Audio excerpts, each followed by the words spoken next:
생성형 AI 하면 보통 뭐 그림 그리고 글 쓰는 그런 창의적인 일들을 떠올리시죠? 근데요, 이제는 가장 엄격하고 보수적이라고 알려진 분야, 바로 금융의 심장부로 들어가고 있습니다. 이게 더 이상 단순한 호기심 차원이 아니고요.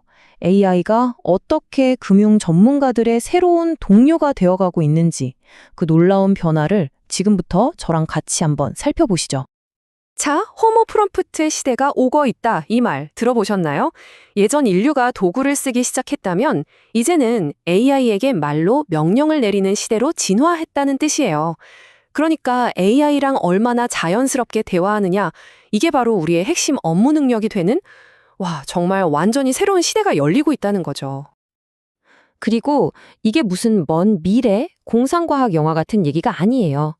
특히 매일 데이터와 규제의 최전선에서 일하는 금융 전문가들 있잖아요.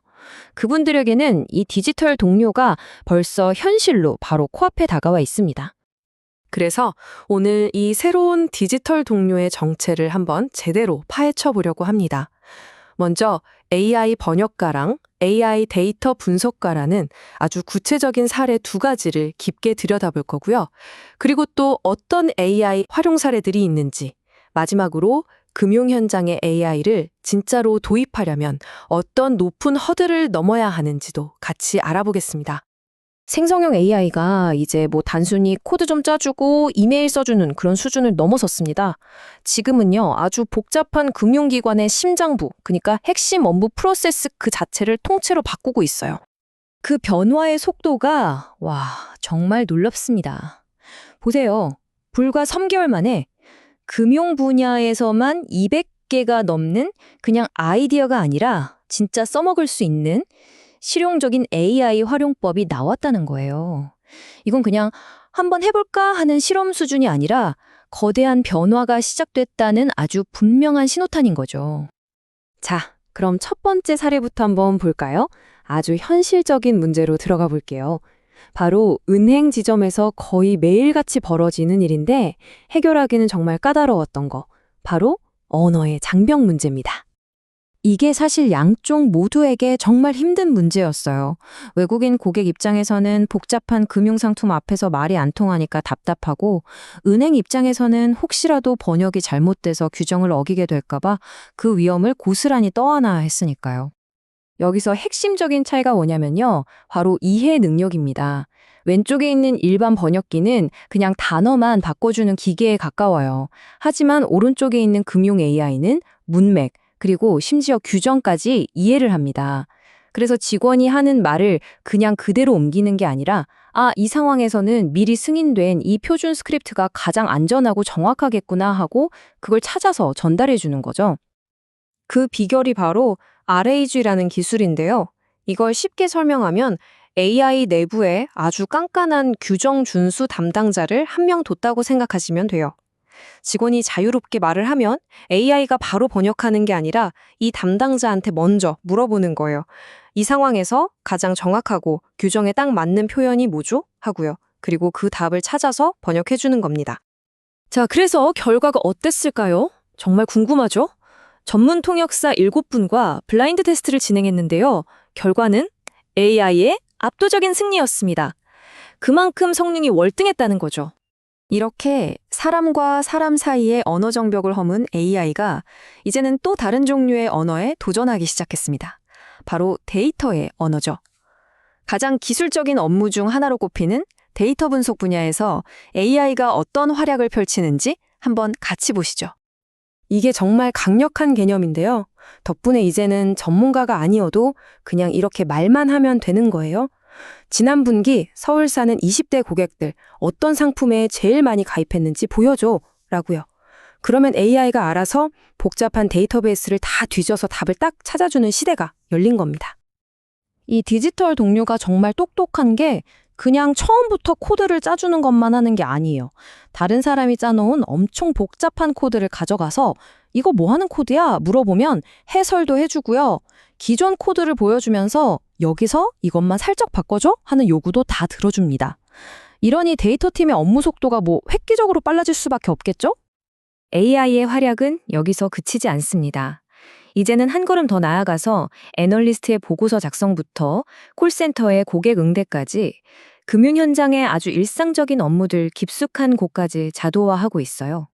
예전에는 증권사 애널리스트 분들 아침이 정말 전쟁 같았어요. 해외 시장 열리기 전에 중요한 공시자료 확인하려고 1시간 넘게 직접 사이트 뒤지고 번역하고 정말 정신이 없었죠. 당연히 시간이 부족하니까 큰 종목들 위주로만 겨우 챙겨볼 수밖에 없었고요. 그런데 이제는요, AI 에이전트가 밤사이에 150개가 넘는 정보 소스를 샅샅이 뒤져서 딱 보기 좋게 요약 보고서를 미리 만들어 놓습니다. 그럼 애널리스트는 아침에 출근해서 잘 정리된 보고서를 검토만 하면 끝나는 거죠. 전에는 놓치기 쉬웠던 작은 종목들의 정보까지 꼼꼼하게 챙길 수 있게 된 건 물론이고요. 콜센터의 변화는 한술 더 뜹니다. 이건 정말 극적이에요. 예전에 AI 챗봇은 그냥 정해진 시나리오대로만 앵무새처럼 말했잖아요. 그런데 이제는 갑자기 예상치 못한 질문을 하거나 심지어 화가 난 고객까지도 아주 자연스럽게 응대하는 수준으로 진화했습니다. 여기서 더 놀라운 건 매일 쌓이는 통화 기록을 스스로 학습해서 점점 더 똑똑해진다는 거예요. 자, 여기까지 들어보면 정말 대단하죠? 와, 이제 다 AI가 하겠네 싶으실 텐데요. 하지만 여기서 아주 중요한 핵심 포인트가 있습니다. 이 모든 엄청난 잠재력이 금융이라는 아주 특수한 산업 환경에 맞게 첫째도 안전, 둘째도 안전, 그리고 규정도 잘 지키고 비용도 합리적이지 않으면 사실 아무 소용이 없다는 거죠. 그렇다면 과연 생성형 AI가 금융권의 가장 큰 고민거리 3가지, 그러니까 까다롭고 엄격한 규제, 한 번 터지면 치명적인 오류 문제, 그리고 어마어마한 도입 비용, 이 문제들을 정말 해결할 수 있을까요? 이 자료를 보면 각각의 문제에 대한 구체적인 해결책들이 나와 있습니다. 예를 들어 규제 문제는 처음부터 금융 규정에 딱 맞게 설계된 아키텍처로 해결하고요.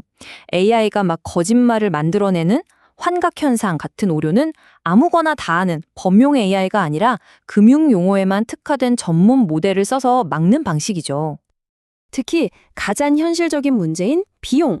이 부분에 대해서는 AI의 심장이라고 할 수 있는 비싼 GPU의 사용량을 경쟁사 대비 3분의 1 수준으로 확 줄이는 기술을 개발했다고 해요. AI를 도입하고 싶어도 비용 때문에 망설였던 기업들에게는 가장 큰 장벽 하나를 낮춰준 셈이죠. 그리고 여기서 또 하나 중요한 점이 있습니다. 앞에서 봤던 AI 번역가나 데이터 분석과 같은 기능들이 그냥 따로따로 노는 게 아니에요. 브리티 코파일럿이나 패브릭스 같은 하나의 통합된 기업용 플랫폼 위에서 착착 움직인다는 겁니다. 그래야 나중에 전체적으로 관리하기도 쉽고 또 다른 업무로 확장하기도 훨씬 수월해지거든요. 결국 이게 무슨 뜻이냐면요. 그냥 이 AI 도구 좋으니까 한번 써보세요 하는 수준이 아니라는 겁니다. 우리 회사에 어떤 문제가 있는지 찾아내는 첫 단계부터 그걸 AI로 해결해서 실제 업무에 적용하고 운영하는 마지막 단계까지 전 과정을 함께하는 총체적인 혁신이라는 거죠. 이제 이 기술이 점점 우리 일상으로 들어올 텐데요. 결국 우리 각자에게 남는 질문은 딱 하나일 겁니다. 나의 새로운 디지털 동료에게 어떤 일을 가장 먼저 맡겨서 내 업무를 완전히 새롭게 바꿔볼까? 여러분도 이 질문에 대한 답을 한번 고민해 보시면 어떨까요? 지금까지 들어주셔서 감사합니다.